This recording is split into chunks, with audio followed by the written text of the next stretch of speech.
background po ng driver at saka po natin binibigyan sila ng reorientation. Kasi napansin po ng utol na ang kulang po sa mga driver natin ay kung paano i-apply yung kanilang pagiging professional driver. Kung inyo pong maaalala, ang inisyu po ng government agency natin na license sa mga driver is professional.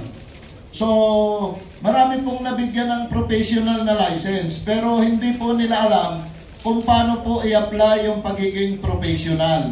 Kaya dito po, mayroon po ang utol na training school para doon sa mga driver na ito ay hindi lang one time, tuloy-tuloy na ginagawa. Kasi para sa utol, ang pagiging professional driver is continuous din ang training, reminders. So kami sa utol, maraming nagkakandak ng training. Kaya pagka lahat po ng mga nagkakandak ng training sa driver,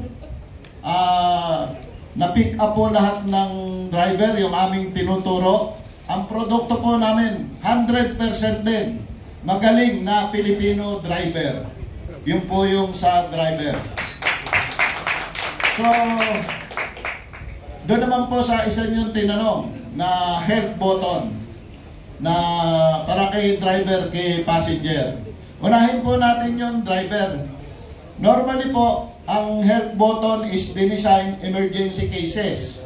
Like, for example, involving si driver ng vehicular accident. So, mag-help lang po siya. Meron pong mga team tayo na kapwa rin natin driver sa utol na siya pong unang responder na darating po dun sa scene. Kung kinakailangan po, base ron sa pag-evaluate ng team ng ambulance, may darating po tayong ambulance. Kung kinakailangan naman po ng vehicle ng car carrier, may darating pong car carrier. So lahat po nung pangangailangan, inire-ready po ni utol dahil nga po may malasakit si utol doon sa mga driver, passenger natin. So yun po yung isa sa mga ipinirepair ni utol para doon sa mga driver. May kasama rin po yan sa help button na in case of hold up, cover po yan doon sa help button. Kung siya man po ay nasiraan, pwede rin po ron sa ating help button.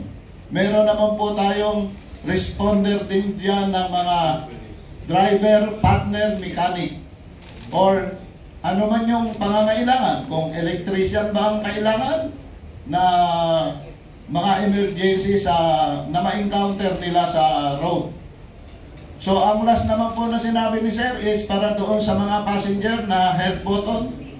So, pwede rin gamitin ng ating passenger yung help button kung sila ba ay kinukontrata or may mga additional na charges na binibigay si driver.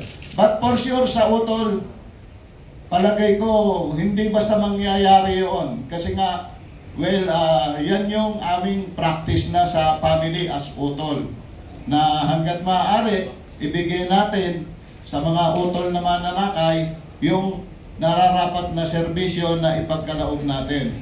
So yung help button, normally baka yun ay kung nalalagay lang sila sa alanganin, let's say ibang ruta yung dinaanan, hindi alam ni passenger, pwede nilang gamitin ang help button.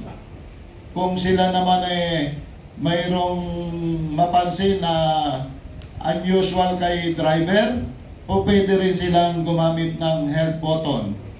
So, importante yung pagkakadesign ng ating mga technical do sa ating apps na sa palagay ko, marami pa silang ilalagay dyan na mga sorpresa.